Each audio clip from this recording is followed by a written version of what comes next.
Saudações amigos vampiristas de todos os clãs. Eu sou Éder Bolvo e esse é o Tralha Trivial, o podcast que hoje irá falar daquele ser que dorme de dia e ama sair à noite. E não estamos falando daquele seu amigo baladeiro.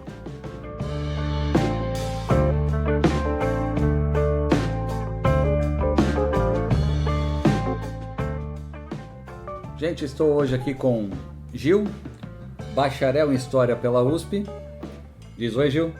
Oi, Gil. E também estou com o Carlão, biólogo e programador.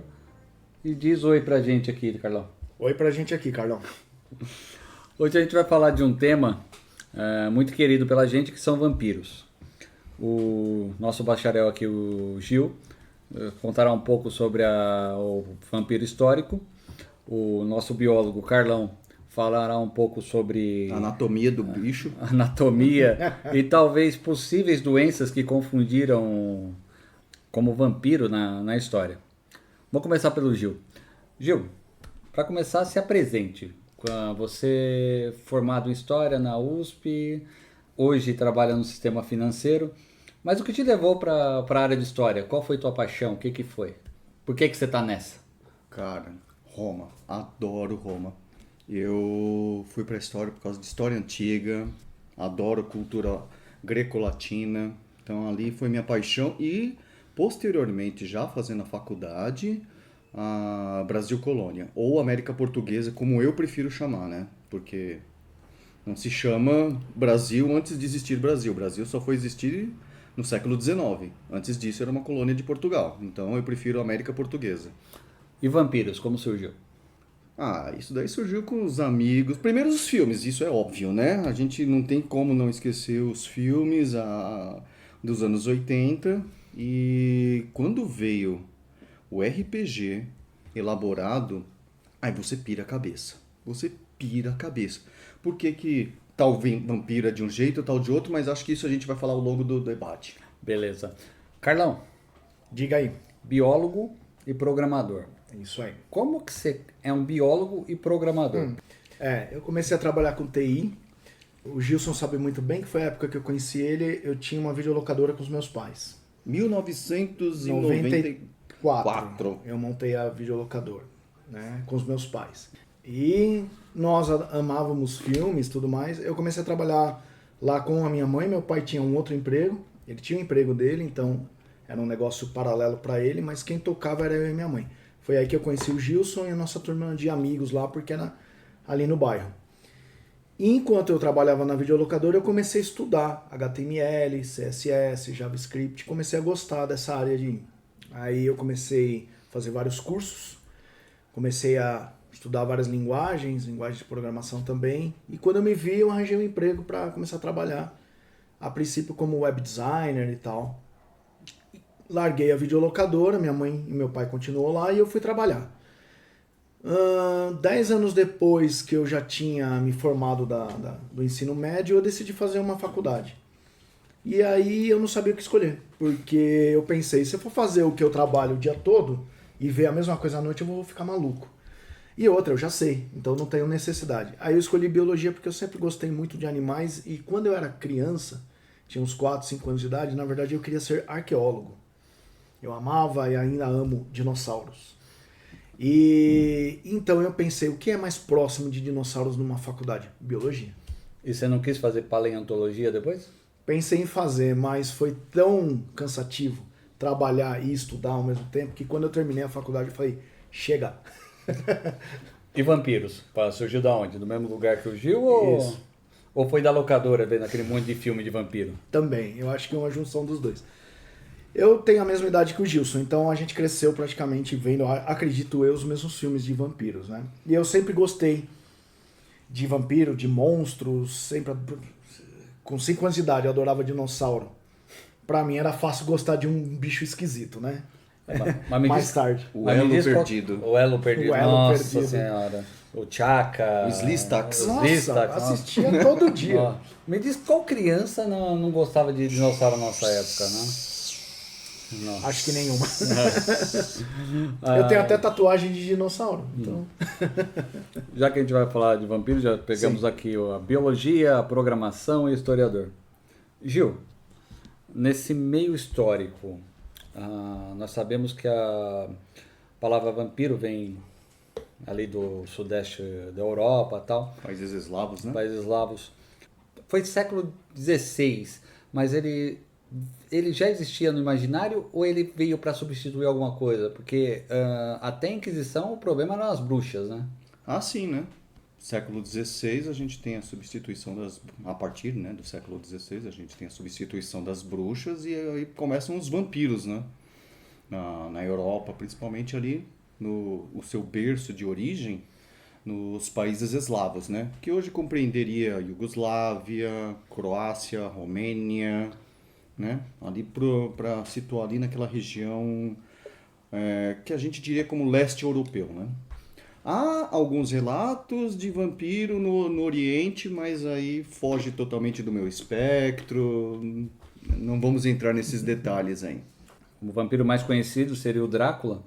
E diz a lenda que foi baseado no Vlad Tepes. Pois que é o Vlad Empalador. Que hoje que ele é da região da Transilvânia, Valáquia, né, Moldávia, que hoje seria a atual Romênia, né? Que por sinal dizem que para quem for viajar para a Europa é um dos países mais bonitos de se ver. Ali aquela região da Romênia, Croácia. Pegando a gente falou do vampiro histórico. Você acha realmente que o Drácula tem muito a ver com o Vlad Tepes? O Vlad Empalador? Se a gente não disser, se eu disser que não, perde toda a graça da coisa. Para mim sim, claro. Como historiador? Eu acho que como historiador, não, como fã mesmo, aí é coisa de fã, cara, coisa de fã, porque olha, tudo bem, ele pode ter pegado, a alcunha de Empalador é mais forte se a gente for retratar as invasões otomanas, tá? Se a gente for pegar o contexto histórico do século XVIII, quer dizer, século XVIII é o livro, né? Das invasões otomanas, que é bem antes, né? Na verdade, o livro é século XIX. É, o século XIX. Que é 1897. Exato. Então, se a gente for pegar o imaginário das pessoas naquela época, imagina você viver numa zona de eterno conflito entre duas religiões, entre culturas distintas, entre um resguardando, sendo a fronteira do cristianismo e o outro a invasão muçulmana pela Europa. Cara, e é uma coisa interessante isso, né? Ou seja, a gente vai falar de lendas vampíricas e o ponto fraco do vampiro acaba sendo justamente a cruz, né? Que nos seus primórdios ele defendia, né? Porque o Vlad, acho que na última cruzada, foi um dos poucos líderes naquela região que atendeu ao chamado do Papa, né? Pois é. Só um detalhe, inclusive ele é até hoje, ele é meio que adorado lá pela população, porque ele ajudou a impedir essa invasão, né? Ele é meio que visto meio que como um herói pelo povo, né? Apesar de ele ter essa fama de empalador e ser um ditador cruel que matava as pessoas, mas pro povo dele ele foi bom. O Ceausescu, que foi o ditador lá na Romênia, dizem que quando ele foi deposto, né, ele fugiu e ele foi próximo ao suposto castelo do Drácula. Aí lá ele foi preso e depois executado. Mas ele transformou o Drácula, o Vlad Tepes, né, no caso, como herói nacional. Carlão, vamos pegar você do lado da biologia. Vamos. Você não é médico, mas acho que você pode dizer alguma coisa. Tive aula de anatomia. Então, beleza. Abrir corpos. Abriu o corpo, beleza. Humanos. Pior ainda. Uma das características que o pessoal fala dos vampiros, principalmente no século XVI, dizem que quando se abria o túmulo de supostos vampiros, eles estavam rosados, robustos, com cabelo crescendo, unha crescendo aí. Hoje em dia, o que se sabe da biologia, da anatomia na biologia humana, essas características são anormais ou é uma coisa natural mesmo? Depende. Assim, O lance rosado, na verdade, é bem interessante isso, porque assim, hoje a gente tem um conhecimento bem maior do processo de cadavérico, né?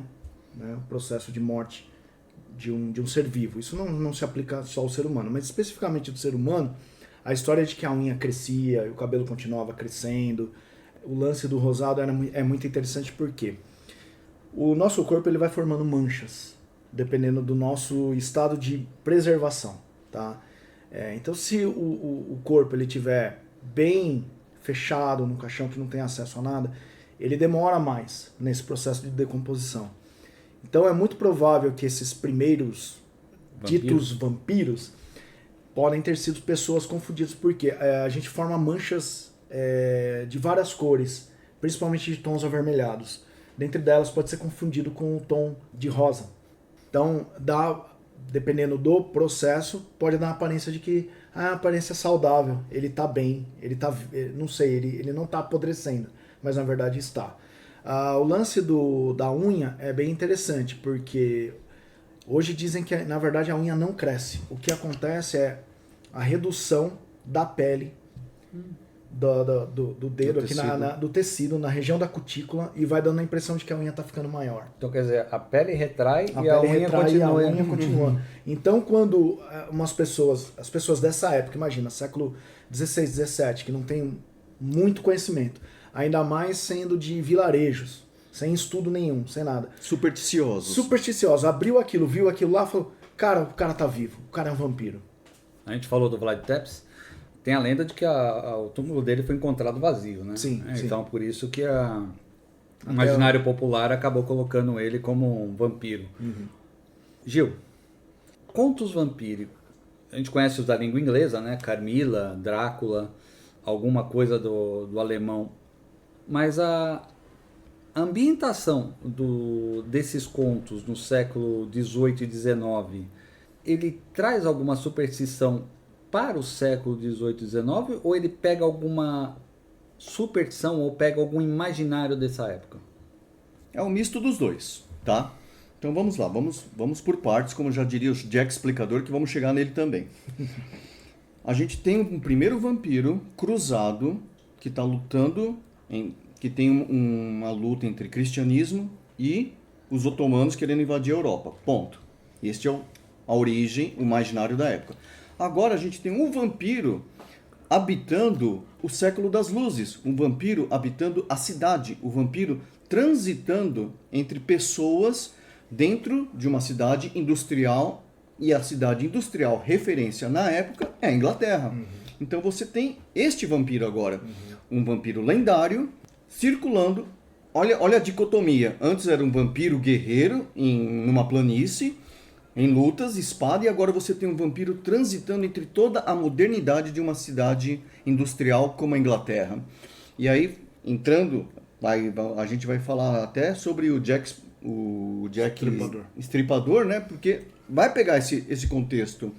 Então, aí nesse caso, na história da criminologia, principalmente sobre serial killers, os primeiros serial killers eles sempre foram confundidos com monstros, porque as vítimas que eram encontradas, principalmente estripadas ou degoladas, com certeza não era trabalho dos animais. Um animal, quando ele caça numa floresta ou próximo de uma cidade, vamos pegar uma cidade de Londres nessa época, no começo da industrialização, ainda é uma cidade que está envolta ali perto de muita mata, muita floresta, ainda tem um certo contato com alguns animais. Então, nesse momento em que as pessoas encontravam uma jovem bonita, ou uma criança, ou seja lá o que for, uma pessoa sozinha, naquele estado, as pessoas já sabiam que não era um ataque de um animal, de um lobo ou de algo do tipo, porque os lobos, os animais, eles não fazem isso. Eles atacam para comer, para caçar.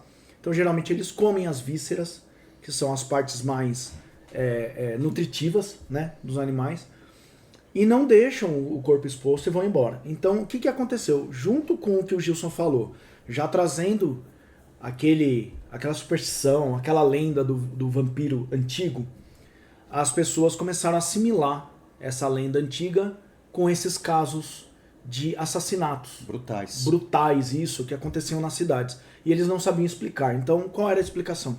Vampiro. Ou lobisomem. Também. Lobisomem é uma... Lobisomem também.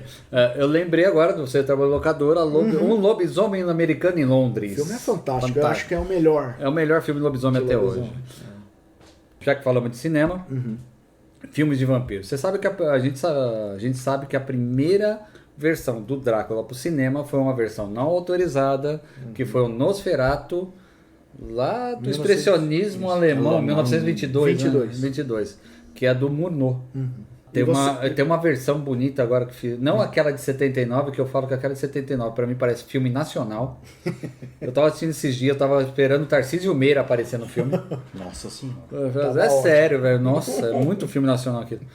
Tem o famoso de 1931, né? 32, com Bela Lugosi. Bela Lugosi, esse aí já é o vampiro, mas já é o vampiro clássico. Isso. Não, aquele filme que fizeram como se fosse a gravação do Nosferatu, A Sombra do Vampiro. Isso. Com John Malkovich. Com o John Malkovich e o William Dafoe. É fantástico.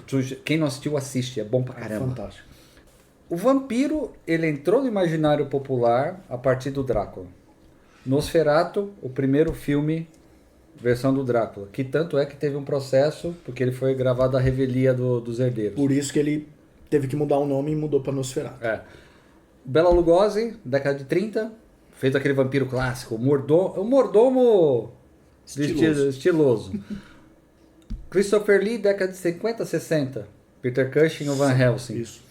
Anos 60, 70, aquela contracultura, teve até o Brácula, lembra? Brácula. Que é o vampiro africano. Exatamente.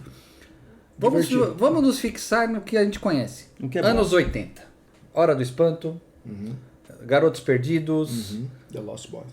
e outros mais que a gente vai... Depois a gente falar do Link do Inferno e tal. Sim. Por que o vampiro ele entrou no imaginário e não saiu do imaginário, Carlão? Porque ele... Uma boa pergunta, mas acredito que seja o seguinte, o vampiro clássico, ele nunca saiu do imaginário, né? Se você pegar mesmo o Drácula lá, de Bela Lugosi, a gente tem reedições dele, até hoje, nos anos 2000, né? Uma coisa romantizada, porque eu acho que é o seguinte, o Éder, esse tipo de coisa atrai as pessoas. O que é bom não sai de moda. Não, mas tem um lance, é a mesma coisa com serial killers que a gente mencionou, que eu mencionei aqui um pouco. Isso fica muito no imaginário das pessoas, porque tudo que é bizarro, aberração, fora do padrão do normal, por algum motivo chama demais a atenção das pessoas. Então, a gente pega os filmes de vampiro dos anos 80, eles se tornaram clássicos e fantásticos justamente por causa disso, porque as pessoas ficam fascinadas em ver uma criatura poderosa que pode matar qualquer pessoa a qualquer momento que ela quiser, né? Temos versões até de comédia dos filmes, mas pegando mesmo as versões de terror mesmo, né? Com a intenção de terror, é isso que fica nas pessoas. O mesmo a gente pode dizer para outras coisas, por isso que muitos filmes também de serial killers fizeram muito sucesso nos anos 80. Jason, Fred, Massacre da Serra Massacre da Serra Elétrica, e são clássicos até hoje. Filmes de lobisomem, A Hora do Lobisomem Americano em Londres, em Paris, depois. Bala de Prata, são filmes classicaços também, então e eles estão até hoje. O vampiro, eu acho que ele é mais ainda, porque ele se tornou maior do que esses dois gêneros que a gente está falando aqui, falamos sobre lobisomens e serial killers, eu acho que o vampiro se destaca. Porque acho que o vampiro é o lado racional, né? Ele tem um lado racional, o lado da paixão, o lado da conquista, o lado da... E principalmente porque ele consegue se mesclar melhor com entre as pessoas. O lobisomem seria a bestialidade do ser humano. Tem um comentário, quando a gente... Anos 80, 90, quando teve o desenho do Batman, aquele anime de séries. Sim. Aí o Batman ficou pesado, ainda veio o Cavaleiro das Trevas, ficou aquela coisa. O Bruce Timm, que é o produtor de desenho, ele fez depois uns desenhos mais leves para criança. E muito fã reclamou. Ele falou assim, eu tô trazendo o Batman antes dele ter virado o Drácula. Porque ele fala que o Batman nos anos 80 ele virou o Drácula. É isso mesmo. Né, que dava medo, aquela coisa toda. É esse lado sombrio. Você falou em vampiros, lembrou de filme, eu lembrei de um... Eu peguei esse livro por acaso, depois que eu fui perceber que ele era um filme. É o Vampiros do Espaço, do Colin Wilson. Ele é de 75. Eu tava lendo o livro e falei, nossa, eu conheço essa história. Eles pegaram esse livro lá na década de 80, 85, 86, lembra que o Halley ia passar? Sim, Cometa Halley. Eles pegaram, colocaram esse livro como se o cometa encontrasse uma nave no cometa Halley. E esse filme chama Força Sinistra. O livro é ótimo, o final é muito filosófico. O filme é uma bosta. Tudo bem. A única coisa que o pessoal chamou a atenção é que a vampira aparece pela dona, né, no filme.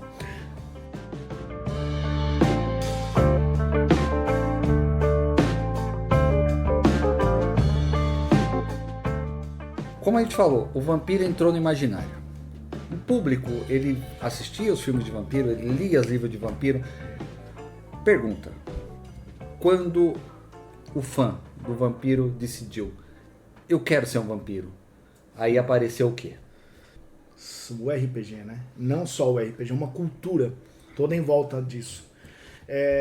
Cultura gótica. Isso, esse lance de querer ser vampiro é bem interessante. Quando a gente descobriu o RPG, em 1991, né? Um cara chamado Mark Reinhagen tem uma ideia, uma epifania, fala, eu vou criar um jogo de RPG de vampiro, que até então não tinha. A gente encontrava jogo de RPG o que dominava era o Dungeons and Dragons. Dungeons and Dragons. Era só que medieval, interessante. fantasia. Pois é, só que naquela época começaram os primeiros RPGs mais tenebrosos, Call of Cthulhu. Voltou agora, né? Voltou agora. É interessante, eu fiz uma pequena pesquisa aqui rapidinho sobre o Reinhard da inspiração dele para fazer o Vampiro, porque é uma coisa que, apesar de a gente ter sido jogador por mais de década, é uma coisa que a gente nunca se atentou muito. Mas eu fiz uma pequena pesquisa e eu descobri que ele bebeu muito do Call of Cthulhu, acho que da ambientação do jogo de RPG. HP Lovecraft? HP Lovecraft. Ele também se baseou em um jogo que eu não conheço, chama RuneQuest. E ele também se baseou em textos de Joseph Campbell e filmes como, lógico, The Lost Boys e Os Garotos Perdidos. Só que existe uma coisa interessante. Quando ele lançou a primeira edição, em 1991, do Vampiro à Máscara, eu lembro que, né, eu, Gilson, a nossa turma de amigos aqui, que a gente começou a jogar um pouco depois, né, lá para 94, 95, começando a jogar Vampiro, a gente, lendo o livro de regras e vendo a ambientação, a gente falou, isso aqui é Anne Rice, cara. Isso aqui tá nos livros da Anne Rice. E ele deu uma declaração depois que ele só foi se influenciar pela Anne Rice quando ele estava no final do desenvolvimento do jogo. Ele não pegou como fonte inicial. A fonte inicial dele mesmo veio esses RPGs antigos, né, RuneQuest e Call of Cthulhu e os textos de Joseph Campbell, e foi depois, eu acho que ele fez uma cereja de bolo ali em cima do final. Mas basicamente eu não sei se todos aqui leram Anne Rice, os livros dela, você percebe no alguns, né? O Gil é clássico. Acho que nenhum. Nenhum! Você assistiu o filme? Entrevista com o Vampiro, claro. Sim, claro. Você assistiu o filme? Então, beleza. Sim. Você leu, já tá meio você já leu caminhadão. um livro. Já leu um livro. E os livros dela tem aquela ambientação. E quando a gente começou a ler, eu falei, cara, isso aqui é Anne Rice. Porque na época, eu tinha conseguido a primeira edição do livro Entrevista com o Vampiro aqui brasileira. Quando eu consegui essa edição, eu lembro que eu li e ao mesmo tempo comecei a jogar, eu falei, caramba, cara, isso aqui é Anne Rice. Mas, na verdade, é uma das influências do Reinhagen, né? E, cara, eu lembro que foi assim, estardalhaço, né? Porque o jogo ele veio pra mudar tudo, como o Gilson falou. Na época, o que pegava mesmo? Assim, era Dungeons and Dragons. Aquele mundo de fantasia, de guerreiro, medieval. O mundo do Tolkien. Tolkien. Caverna do Dragão. Caverna do Dragão. Que é o mundo do Tolkien, né? Do Tolkien. E, de repente, vem uma coisa assim que você não precisa Urbana. Urbana. Você não precisa jogar num outro mundo. Você joga aqui. Na modernidade, usando celular, usando carro, andando no metrô. Uma curiosidade, eu não sei Underground, punk. Eu não sei se vocês vão lembrar, não sei se vocês perceberam, ali na virada do 90... Você é tão velho quanto a gente. Tá, mas eu vou falar ali nos anos 90. Se você fosse na galeria do rock, você sabia quem jogava Vampiro. Era só olhar pro cara. Ou no Shopping Pompeia. Nossa senhora. Existia uma loja lá no Shopping Pompeia que chamava Forbidden Planet. Forbidden Planet era maravilhoso, porque era a única coisa que a gente tinha acesso pra comprar, Era o que único era lugar, próximo. o único lugar que as pessoas iam de sobretudo preto no verão. Às 2h da tarde, num calor de 38 graus. E você sabia de quem era de cada clã, né? Olha, Sabia. dava pra identificar. Não, então vamos falar de clã, vai. Não, pera aí. Vamos voltar, continuando a história. Vampiro a Máscara, 91, Isso, primeira edição, né? isso. 92 a segunda edição. 98 a terceira, que é a melhor, né? Isso. Nós começamos a jogar... A segunda já. A segunda. Seria a segunda edição revisada. Ela virou a terceira edição. Como você falou, atrair o moderno no nosso ambiente. Um filme de vampiro que a gente pode pensar que pode ter bebido um pouco nisso foi o Blade, que é do personagem da Marvel, mas tem aquela coisa mais urbana. Como que era montar uma mesa de RPG para jogar Vampiro a Máscara? Pode-se falar com um bando de marmanjo. Jovens marmanjos. Jovens marmanjos. E criar uma história tendo como base não o vampiro clássico. O vampiro moderno. O autor ter criado uma mitologia própria que vem desde a época de Lilith, suposta primeira mulher, passando por Caim e pegando várias mitologias do mundo para criar o vampiro hoje. São os vampiros eternos. Como uma pessoa, um jogador, ele entrou no jogo, eu falo, eu virei um vampiro. Começa daí e me explica o jogo. Tá. Olha, que delícia. Bom, primeiro, antes de mais nada, a gente não pode esquecer. Lembra, Carlão, quando saiu a série de Vampire? Teve a série. Sim, teve uma série pra que- televisão. Pra televisão. Sério, eu não conhecia. Só que devido ao baixo orçamento, eles filmavam tudo de dia, né? Ah, era lindo. E só tinha os 7 vampiros.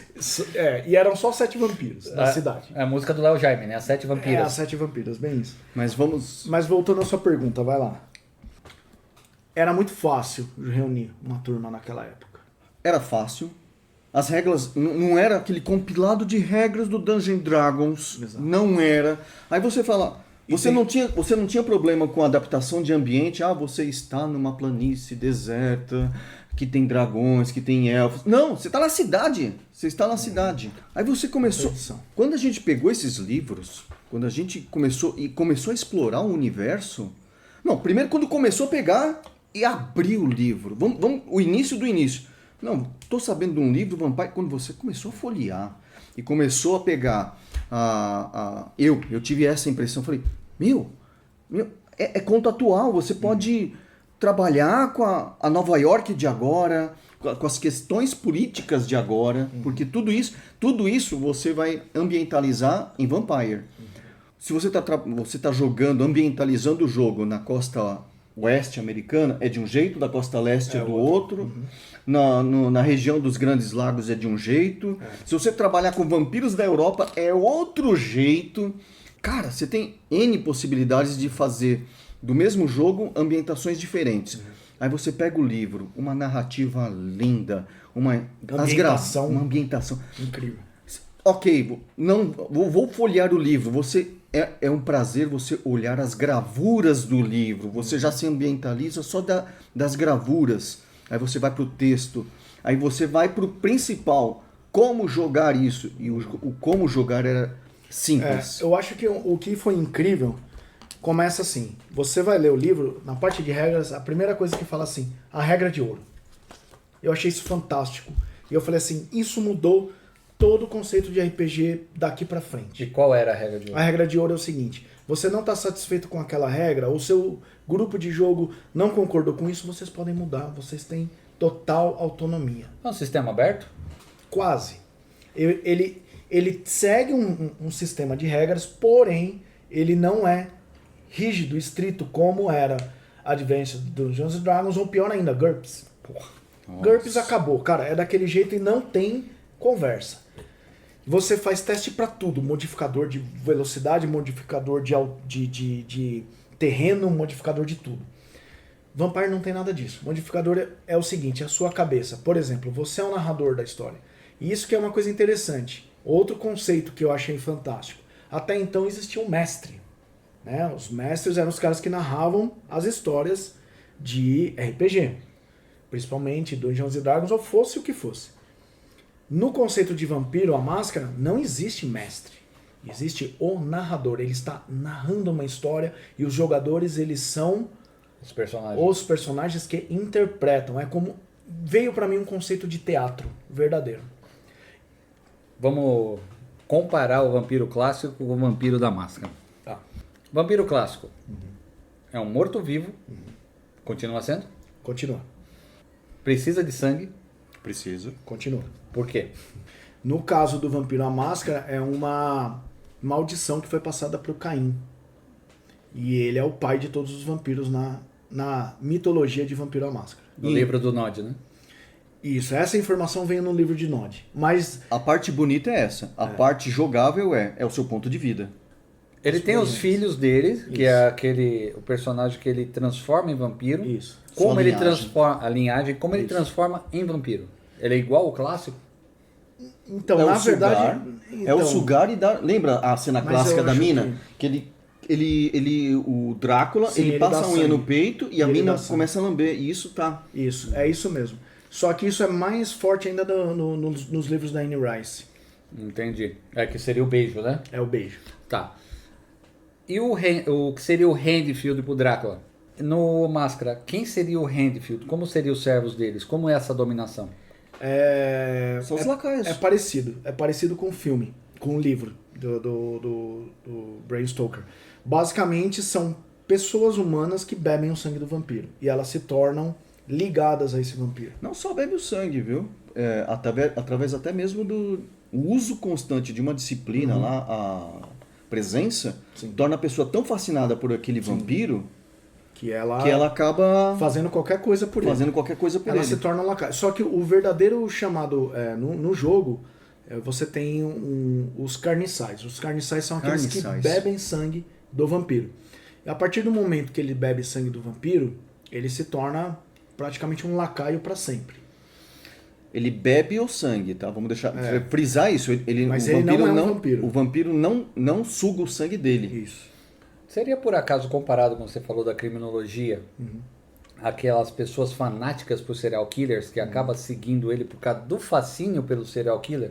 Seria o mesmo fascínio que... Eu vou colocar fascínio porque não achei palavra... Essa idolatria ao vampiro seria o lacaio?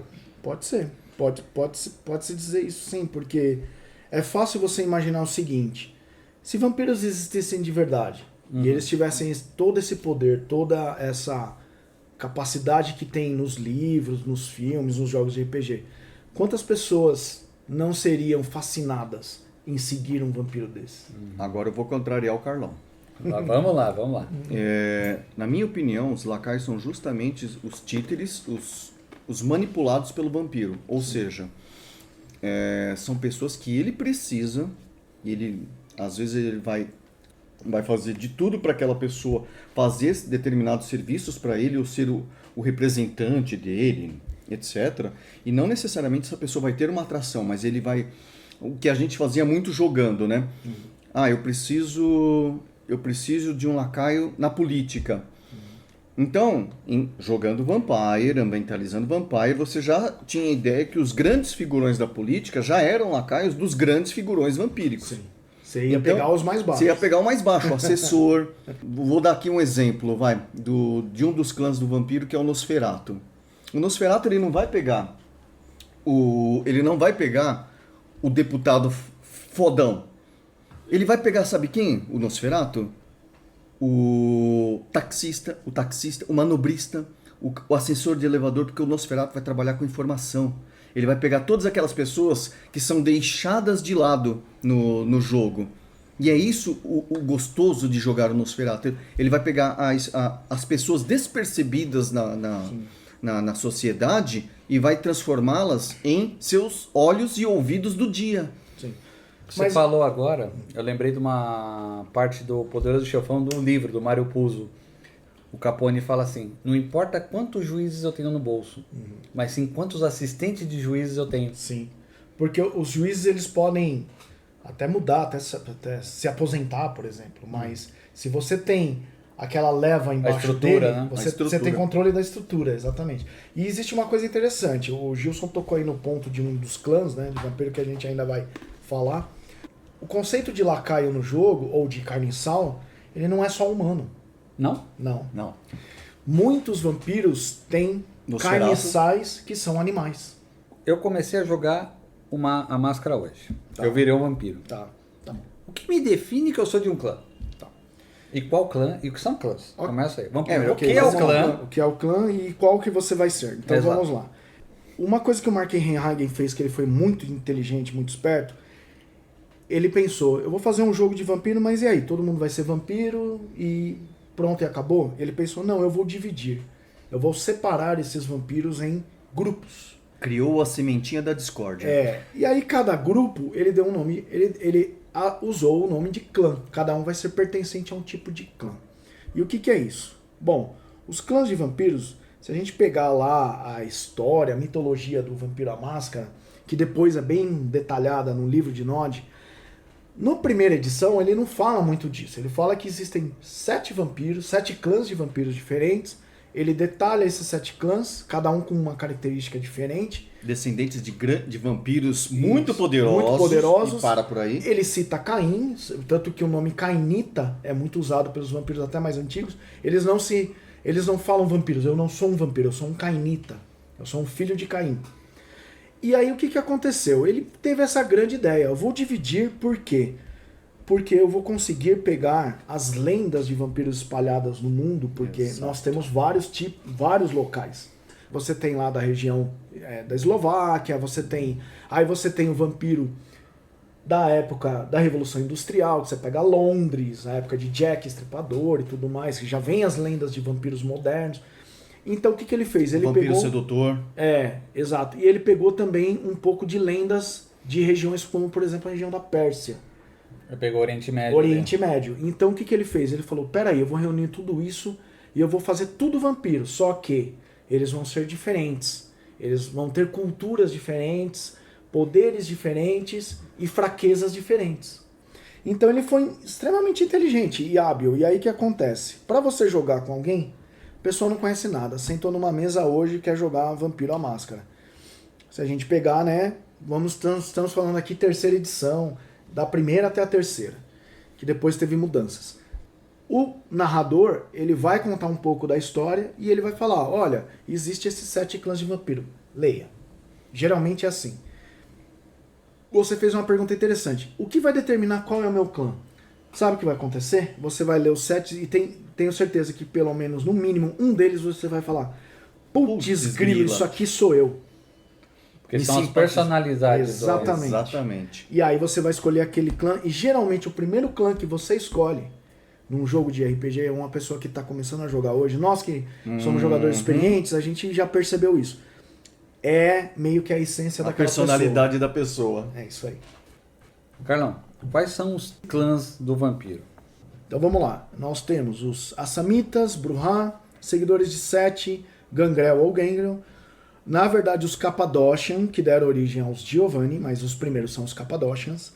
La Sombra, Malkavianos, Nosferatu, Ravenous, Toreador ou Toreador, Tremer. Não, Tremer não. Tremer não faz parte dos 13 primeiros clãs. Não? Não. O Tremer, eles são usurpadores, eles eram magos. Ah, é? E aí eles fizeram uma grande sacanagem, capturaram um vampiro e conseguiram, através de magia, se transformar em vampiros. Então eles são pseudo-vampiros. Não, eles são vampiros de verdade. São vampiros. Só que eles usaram... É que eles eram magos muito poderosos. Tizimice e Ventru. Esses são os originais. Vamos enfatizar Ventru. Você jogava com o Ventru, né? É o clã do Gilson. Vamos enfatizar Bruhá. É o meu clã. A gente sabe que o mundo do RPG, principalmente nos anos 90, não foram só flores.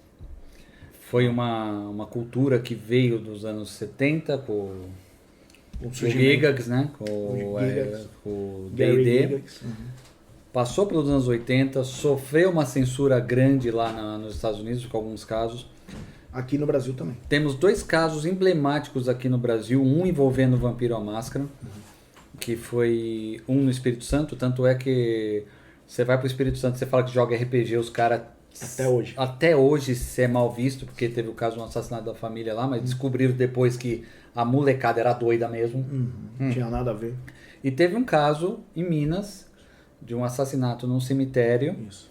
que primeiro se baseou falou que foi magia negra, depois colocou-se a culpa no Vampiro à Máscara, e se eu não me engano o Sandman estava envolvido na época também, o Gibi. Aí depois se provou que não tinha nada a ver, que o pessoal era de faculdade, estava totalmente chapado e fizeram besteira. Isso. Só que a mídia, ela pegou pesado. Nós tivemos casos assim com quadrinhos, com filmes, com rock and roll, com RPG. O Vampiro à Máscara ele teve a última edição dele em 2018. 5ª edição. Eu sei, mas o Requiem foi 2015, né? Requiem é 2015, acho que foi uma tentativa de... Só que entre a 4ª edição e o Requiem, teve um espaço, que foi o espaço dessa celeuma que teve. Hoje, 2021, como está o cenário de RPG A Máscara do Vampiro? Ela voltou? Tem uma galera, sim, jogando, praticando, mas eu acho que uma das mídias principais disso aí é o videogame. Na época que a White Wolf, que é a empresa que publica, né, o Vampiro à Máscara, eles lançaram um jogo chamado Vampiro à Máscara Bloodline. E isso foi por volta de 2000 e pouco, né, a primeira versão de Bloodline, e deu uma estourada assim entre principalmente o mundo dos gamers, né? Porque o gamer, ele é muito fechado. O jogador de videogame mesmo, aquele raiz, ele é muito fechado. Ele fica muito nos jogos de videogame mesmo. Ele não expande para jogo de RPG de mesa, ele não expande para jogo de tabuleiro. São poucos que você encontra que são gamers mesmo assim, daqueles aficionados que também jogam outras coisas. Navegam outros mares. Só que aí o que aconteceu? O Bloodline, ele criou uma curiosidade nessa galera, do tipo, peraí, isso aí veio de onde? Veio de um RPG. Principalmente os jovens que não sabiam. Aí o que acontece? Hoje, o público é bem... O ambiente, né? E o movimento de jogos de RPG é bem diferente dos anos 90, quando a gente começou a jogar. Apesar de ainda ter convenções, a galera se encontrar e tudo mais, eu vejo que hoje é um pouco misturado. É meio que como Marvel, é como Comic Con. Você vai na Comic Con, você encontra um monte de fã lá que nunca leu um quadrinho.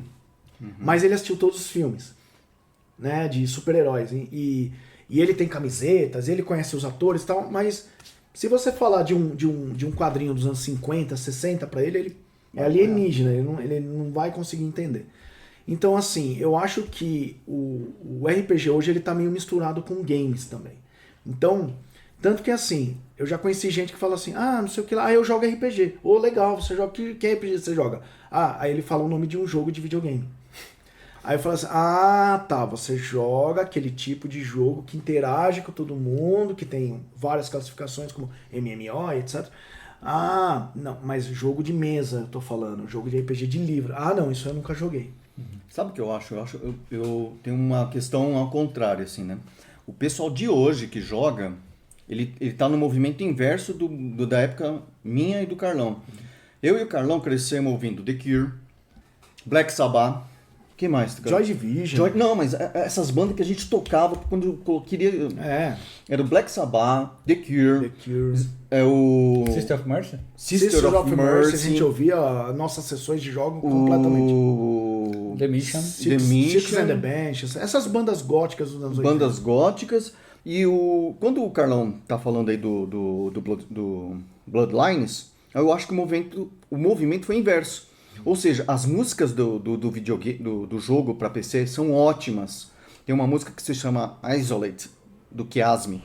Aí essa molecada foi buscar as músicas. Aí você tem o Evanescence, o Tristania, Nightwish, que é todas essas músicas góticas que vem nessa parada desses jogos aí. Aí ele vai pro Anjos da Noite, que vai ver o filme, aí começa a voltar pro Vampiro Clássico. Aí volta. Eu acho que foi um movimento pêndulo, né? Porque teve a época do auge e depois. E depois voltou. A gente tá falando de Vampiro, que é uma seção meio obscura do RPG, vamos dizer assim, porque fez o sucesso, mas como a gente fala, é o canto escuro do RPG. Só que o Vampiro, a Máscara, também tem um canto mais escuro. Tem. Tanto é que uma vez eu tava conversando com o Gil, era meia-noite, a gente falou desse RPG, teve uma hora que eu pensei que eu ia ficar poleirado na janela, que é o Sabá. O que acontece? Existe uma facção de vampiros chamada Camarilla. Ou Camarilha, porque é uma palavra espanhola, né? E o que acontece? Essa facção, ela tem facções inimigas.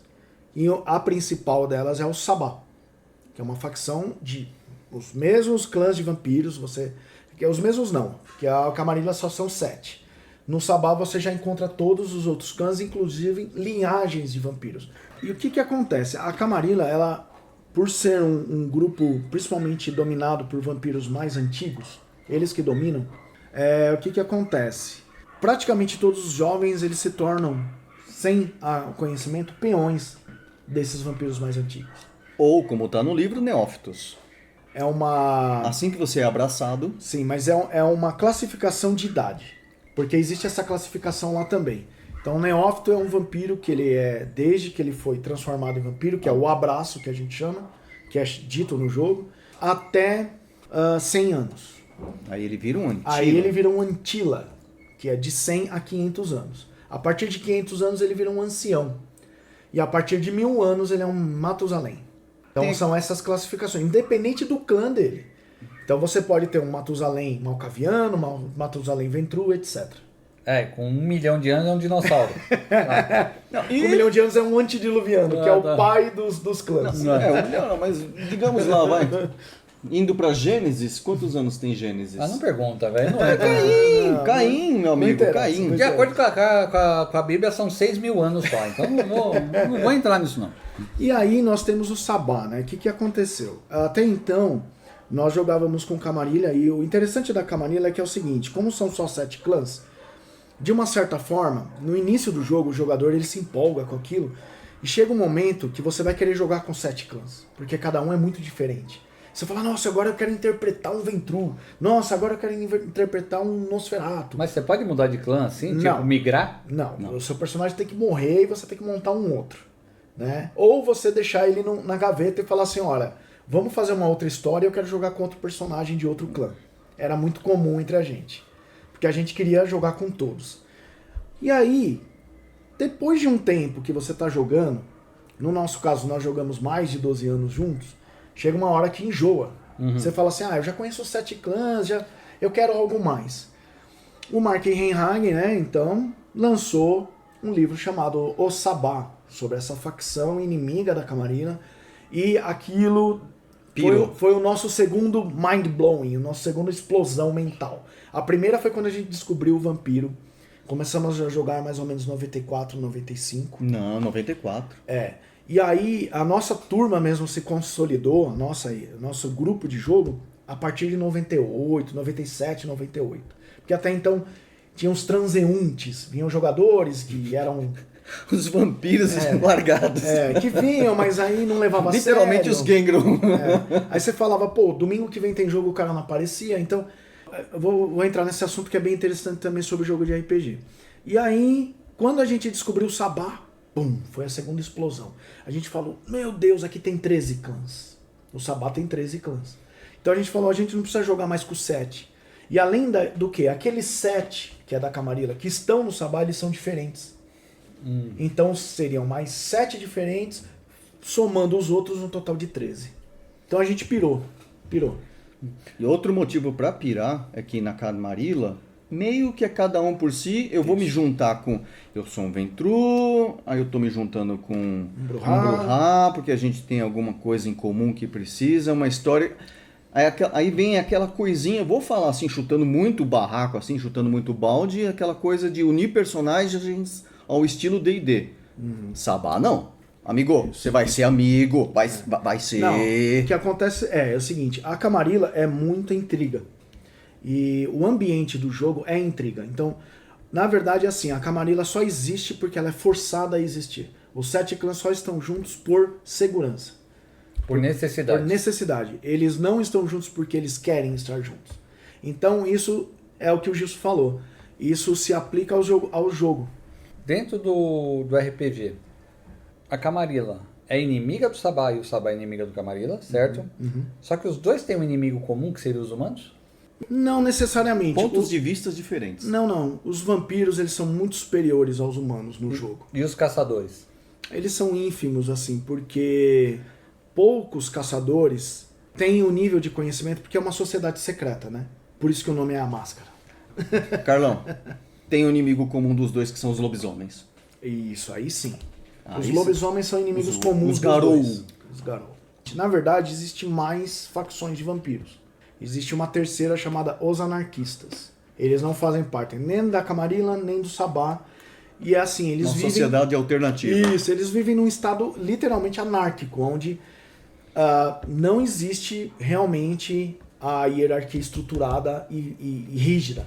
Eles não seguem. Ô, Carlão, você falou aí a gente falou da idade, da classificação do vampiro por idade, mas também tem a classificação dele dentro da sociedade vampírica. Isso, Ou seja, a gente tem o...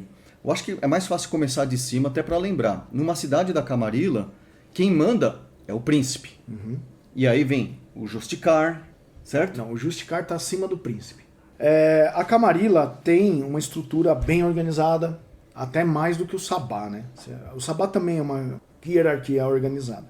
A Camarilla foi fundada por vampiros do velho continente, da Europa e tal, então eles têm aquela coisa bem estruturada, bem tal. E existem vários cargos de poder.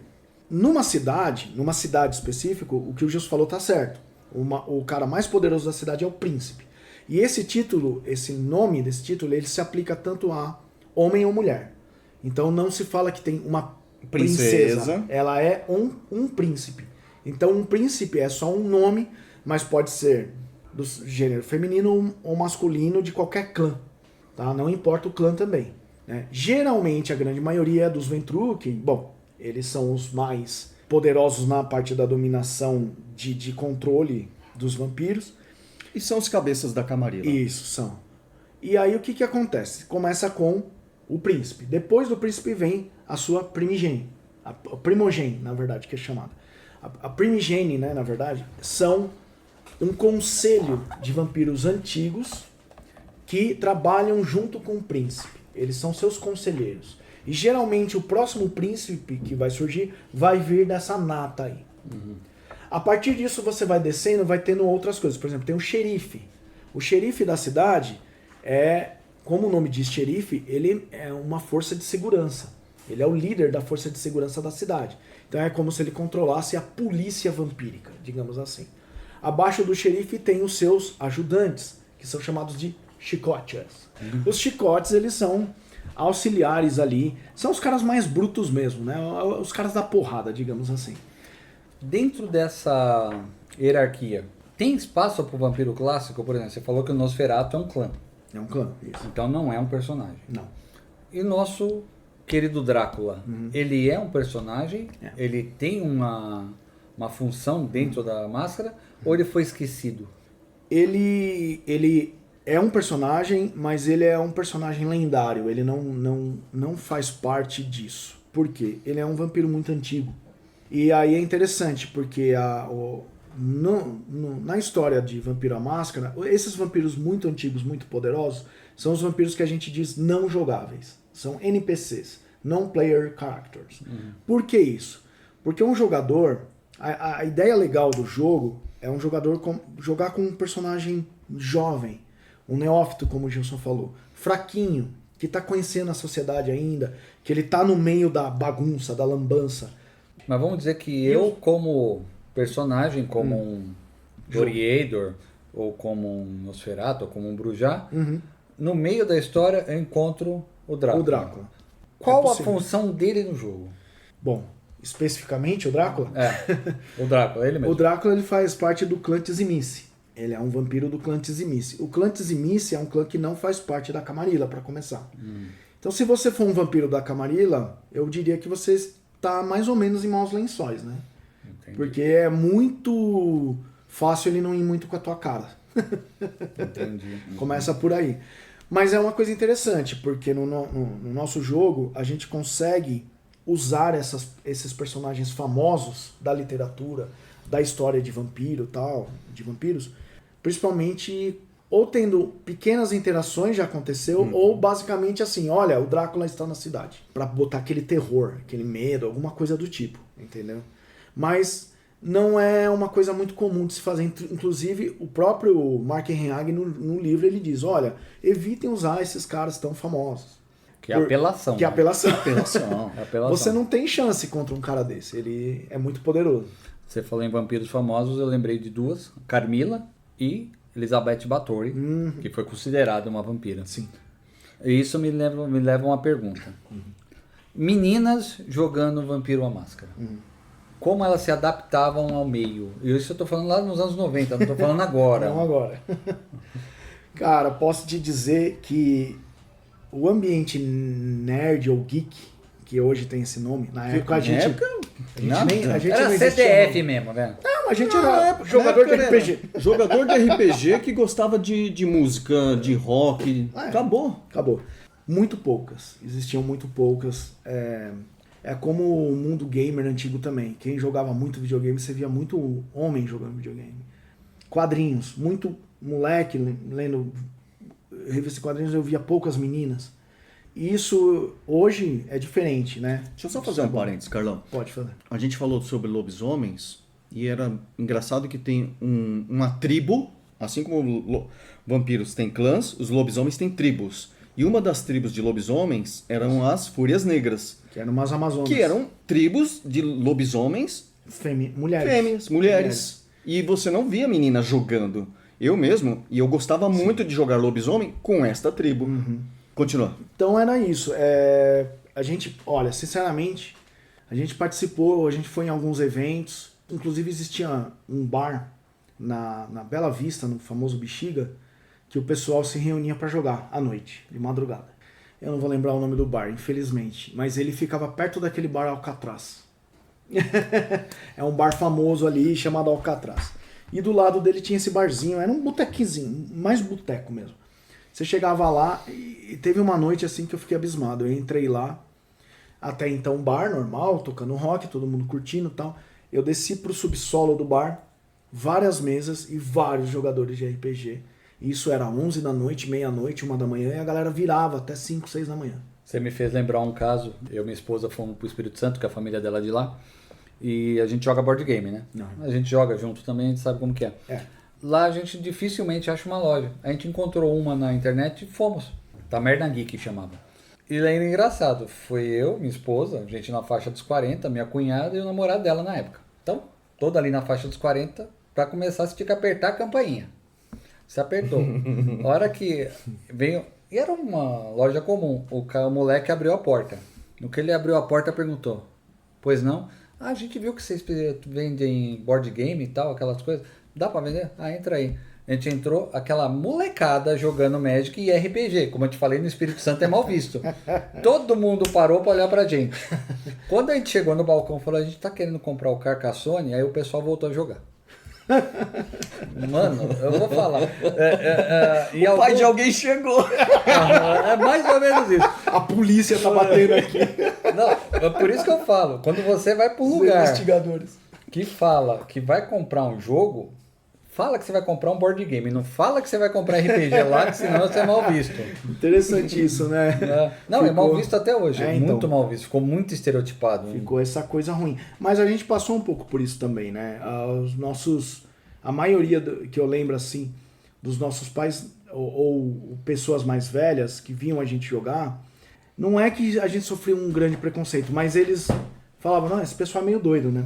Eu nunca vou esquecer uma vez, a gente tava voltando de uma convenção, tava eu, Gilson, mais o nosso grupo de amigos, e aí a gente falou assim: não, porque não sei o quê, porque Começou a falar dos personagens e do jogo.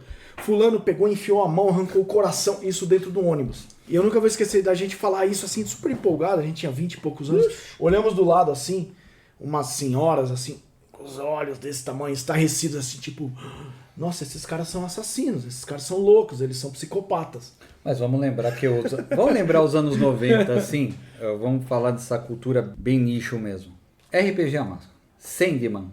Monstro do Pântano, da DC, que criou a Vertigo. John Constantine. Eu lembro que a editora Abril, ela publicava a revista Vertigo, ela teve 12 edições. Diz a lenda que o Tivita chegou na gráfica, olhou o gibi e perguntou, a gente está imprimindo isso? O pessoal, sim, vamos parar agora. Preconceito contra essas novidades, ainda mais dentro dessa linha de terror, né? Pô, Preacher, velho. Preacher era coisa absurda alguém ler Preacher. Se você contar, tanto é que teve a série agora, que dos anos 2010 pra cá, que teve a série do Preacher. Sim. Mas a gente lia lá nos anos 90. 90, final de 90. Nossa. Então, quer dizer, esse ambiente que a gente viveu, essas quebras de paradigma culturais, elas não são bem vistas pela geração, não pela geração anterior, mas quem está acostumado com o status quo. Sim, e se a gente pegar o tema, como você falou, é tema de terror, né? É coisa de terror. Então o que acontece? O Comic Code. Exato. Que lá na década de 60. Aqui, 50, 60, né? Final de 50, né? Final de 50, começo de 60. Que baniu todas as revistas de terror. Né? Era inclusive sobre isso que eu ia falar. O que acontece? Isso é uma coisa, eu acho que natural das pessoas, né? Temas de terror, temas de assassinato, sangue, essas coisas, né? Elas causam um medo, um choque. Acho que a palavra ideal é choque, né, Gilson? Sim. Elas causam um choque principalmente nas pessoas mais velhas. Os jovens, eles se sentem atraídos àquilo. Porque aquilo é uma espécie de rebeldia, é coisa, como você falou, é fora do status quo. E tudo que é fora do status quo, o jovem, ele é atraído. Ele sente isso. A gente se sentiu atraído a isso de uma forma que, assim, a gente respirava Vampiro à Máscara. A gente falava quase que uma o dia notícia inteiro. do dia a dia, a gente falava, isso daí foi coisa de um Ventru. A gente fazia brincadeiras até, Sim. metáforas, tudo com... A nossa vida era vampiro. A gente brincava com as fichas, a gente falava assim, ó, pô, conheci uma mulher de aparência nível 5. Só que é engraçado que a mesma geração que criticava a gente por curtir essas coisas, é a mesma geração que comprava notícias populares. Exatamente. Que você torcia pra sair sangue, Isso né? só demonstra que a sociedade em si é hipócrita. Todos são hipócritas. Todos nós somos em algum momento da nossa vida. Nós somos. Nós sempre vamos... A gente vai sempre se encontrar em algum momento que a gente vai falar uma coisa e nem que seja no futuro a gente vai fazer aquilo que a gente era contra. Então, assim... Mas é engraçado, né? Eu não vou em pancadão funk, já vou avisando. Mas ó, aí é questão de bom gosto. Encaixando isso, óbvio, a gente não saiu do tema de Vampire. Sim. Mas quando você se torna o Antila, você se torna o cara conservador, o cara chato, que pega no pé do neófito. Essa é a graça do Vampire. Essa é a graça. Você tá lá, você é um neófito, você quer descobrir, você quer rebelde, você vai contra tudo aquilo que a camareira prega, ou faz cagada e o príncipe vai lá e tem que... Enfim, você se mete nas besteiras. Aí quando você fica velho, você é o ranzinza, você é o cara chato da camareira, você é o guardião das tradições. Mesmo. E ó, eu ainda vou complementar com uma coisa, sobre uma especificidade do Brujá. Existe o Brujá e existe o verdadeiro Brujá. Exato.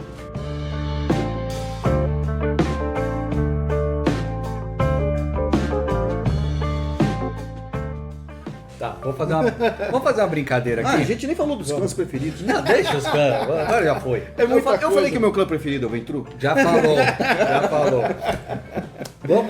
Vamos fazer uma brincadeira aqui, vai. Vamos lá. A gente falou de cultura pop, falamos de quadrinhos, falamos de música e tal. Do preconceito.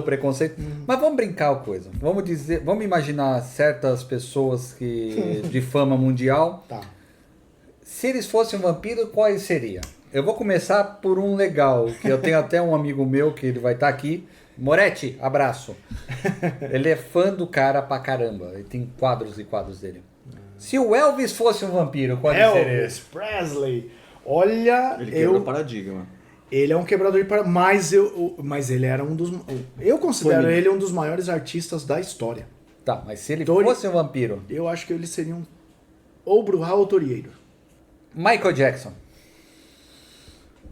Esse é difícil porque é um baita de um artista também, né? Artista Mas, devido às suas loucuras, eu colocaria ele como um malcaviano. Tá bom. Toreador. Um cara que já não Eu tá... acho. Ele tem o Depois perfeccionismo. E as plásticas. Ele tem o perfeccionismo. Ele tem...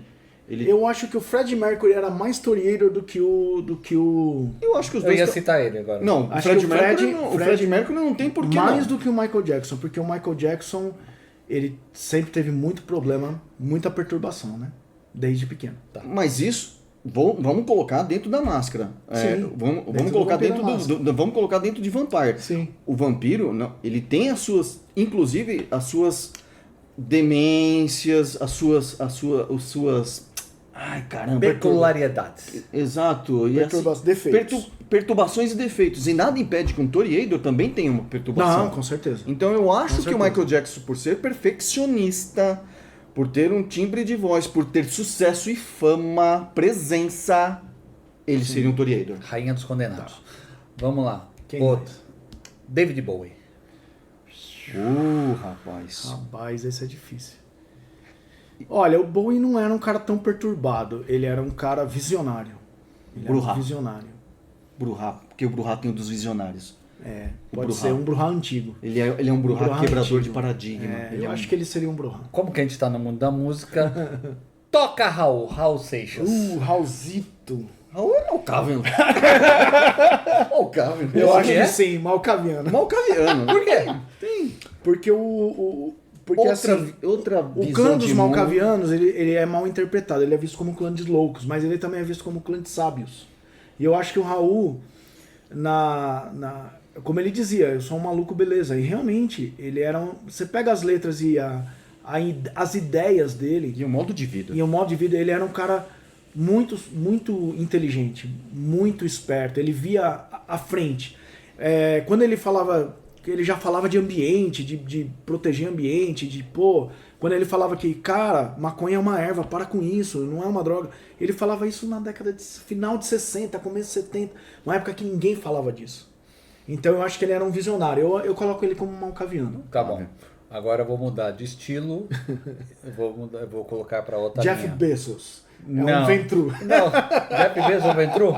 Tá, eu ia falar do Steve Jobs. O Jobs Vamos falar dos dois. O Steve Jobs me fala Bill primeiro, Gates. depois me fala do Bill Gates, Bill Gates. que era uma briga ótima nos anos 80. Eu vejo um Bill Gates como um ventru. Motivo. Ele era um competidor, empresário competidor ferrenho, Tá. que destrói como é que se diz? As competições. A concorrência. A concorrência. Tá, e o Jobs? O Jobs eu vejo ele mais como um artista, um designer, Ele uma é um ideia de Toreador. designer gráfico. Eu vejo ele como um Toreador. As inovações da Toreador. Apple, cara, não tem...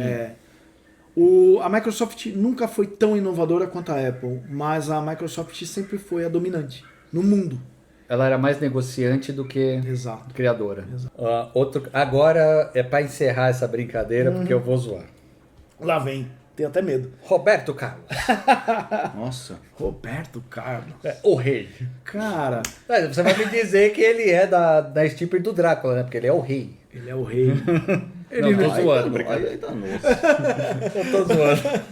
Olha, Nossa. ele. É engraçado que o começo da carreira do Roberto Carlos ele era mais rebelde, ele era mais rock and roll. Mas ele tinha aquele lance de, festa de arromba, carro, meninada, aquela coisa meio. Um pouco de influência do Elvis Presley, né? Daquela vida boêmia, e depois ele virou um romântico, né? Ele só. Blazer. Eu só faço música romântica, Virou e blasé. sossegou. É por isso que eu falo, dá mais pra, bagunça. ele mudou de Eu clã? não sei, Não, ou ele ganhou uma perturbação. uma perturbação. Porque ele começou a ter aquelas manias do azul. E do branco, né? Do do azul. branco, do azul. Porque isso você também, em Vampire, você vai ganhando perturbação. Então, Eu acho que ele é um Qual que é? malcaviano. Malcaviano. Ele ganha perturbação. Malcaviano. A gente falou de RPG, Isso. a gente falou de videogame, Isso. a gente Música. de música, Filme. filme. Cultura pop. Cultura. Lembrando que nós temos desenhos como Hotel Transilvânia, Dom Drácula. Dom Drácula, A Família Drácula. Falou Ventru? Ah, vai ter porra. Ah, Temos animes também. tem animes, de eu lembro. vampiros. Vampiro, muito Castlevania. bons. Castlevania é fantástico. Um antigo da década de 60 de massinha, que é a Festa do Monstro Maluco. Esse eu não lembro. Porra, velho! Eu vou te falar, procura. Temos a Família Adams, que sempre tem uma influência grande do Drácula. Sim. E tem aquilo que é uma das últimas resquícios de nos encontrarmos pós-RPG.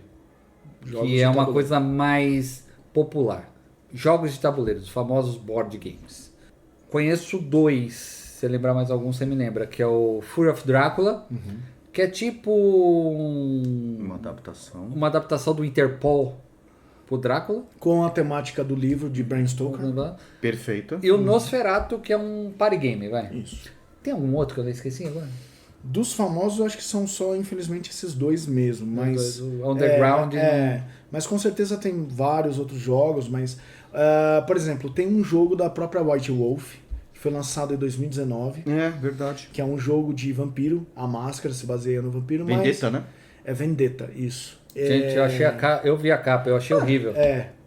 É baseado nisso aqui também. Não, que vai sair agora. Sim. Vai sair agora. E podemos falar também, abranger, já que a gente tá falando de board game, abranger um pouco de card game. Card game. É o mesmo nome, então mesmo.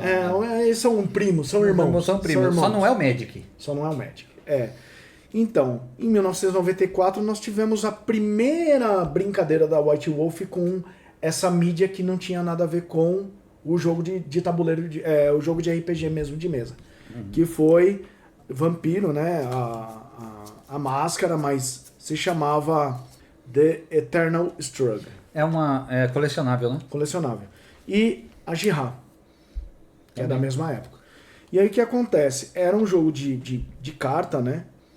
Bom, vocês não podem ver, mas eu estou com algumas cartas do jogo aqui da época, de 1994, né? Uma certa raridade.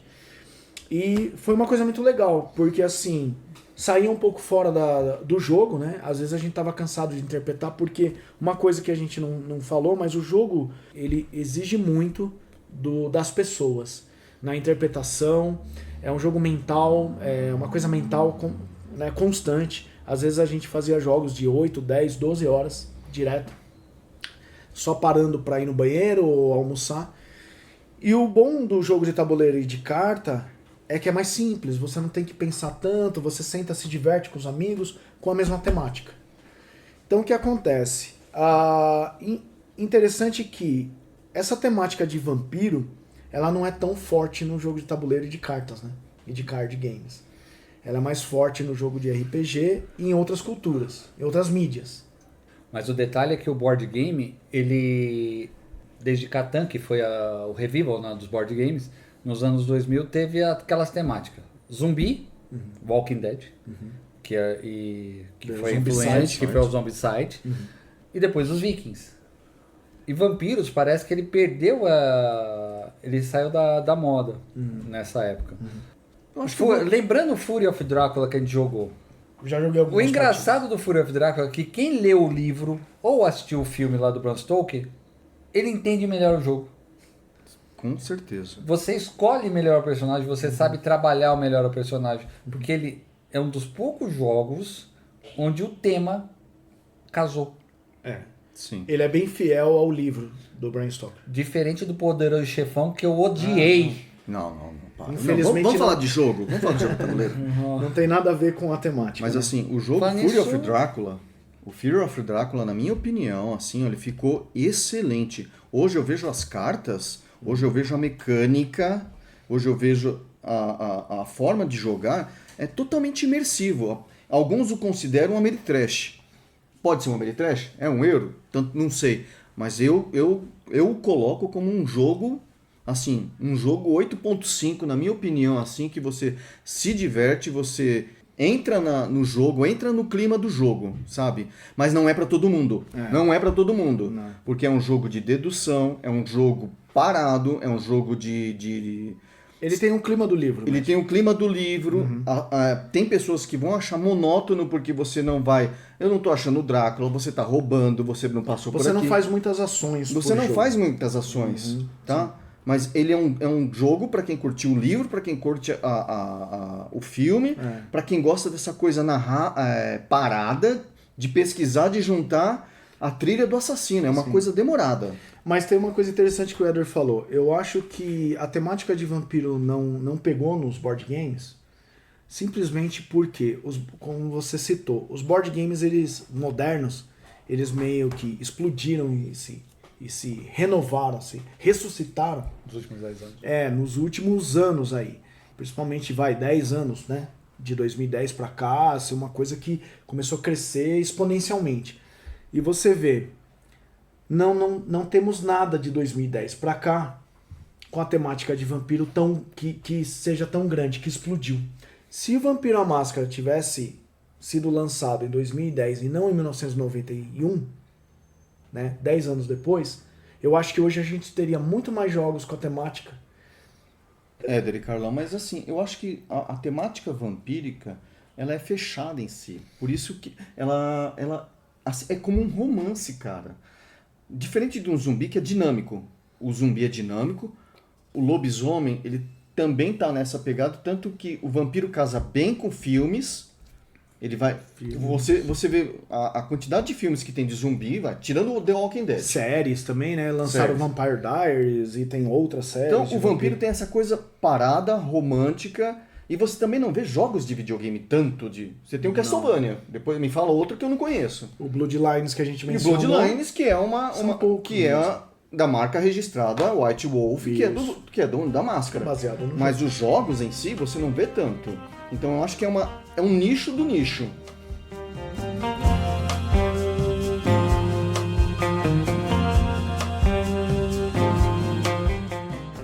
Gil, vou me despedir de você, pedindo para você sugerir 2 livros históricos, já que o seu ramo é histórico, que puxe para o tema. Eu vou dar uma sugestão de livro.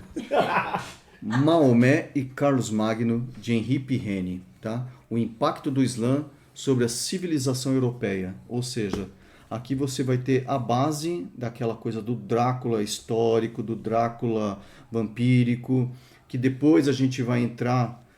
Isso aqui vai ser base para a Inquisição, vai ser base para Reforma Protestante, vai ser base para aquelas...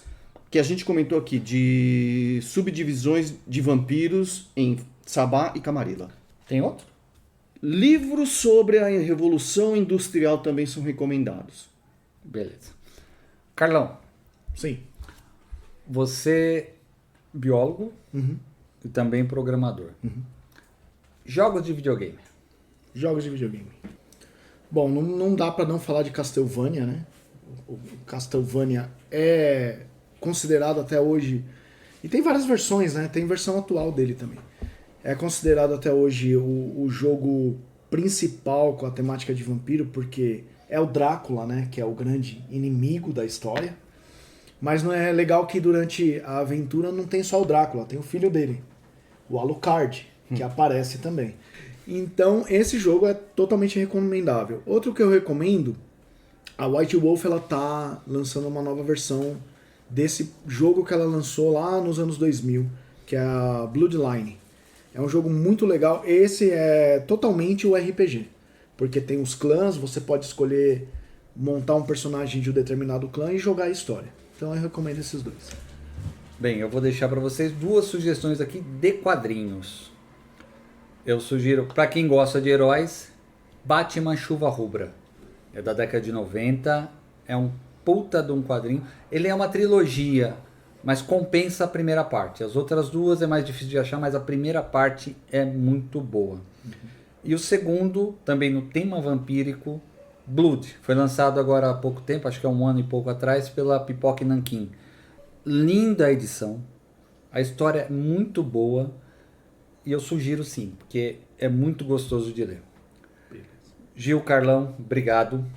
É nóis. Agradecemos. Espero que a gente se encontre de novo, falar de outros assuntos, não só de Vampiro à Máscara. Se quiser de quadrinhos, estamos aí. Podemos falar de quadrinhos. Carlão, vou chamar o Carlão para falar de quadrinhos e o Gil eu vou chamar para falar a história de Roma. Por falar nisso, uma curiosidade. O Gil, ele tem raiva da USP até hoje porque não deixaram ele fazer o curso de Roma, tá? Nossa. Gil, dá um tchau aí. Tchau! Bem sucinto. Carlão, dá um tchau. Ó, agradeço aí, Éder, pelo convite, né? Muito legal o podcast. Espero que a galera tenha curtido aí. Tenha gostado mesmo. E estamos aí para as próximas, se precisar. Mas também vamos ouvir os próximos podcasts. Queremos saber quem você vai trazer. Espere os próximos episódios. 2 minutinhos, Éder. 2 minutinhos finais. O Carlão foi agraciado pelo maior narrador de Vampire, que fui eu. Tá? Não vamos entrar nesse assunto. Valeu, galera. Diz a lenda que todos os vampiros quiseram se matar depois dessa narração. Não foi lenda não, a gente tentou, mas ele não deixou. Deus. Abraço, gente. Valeu.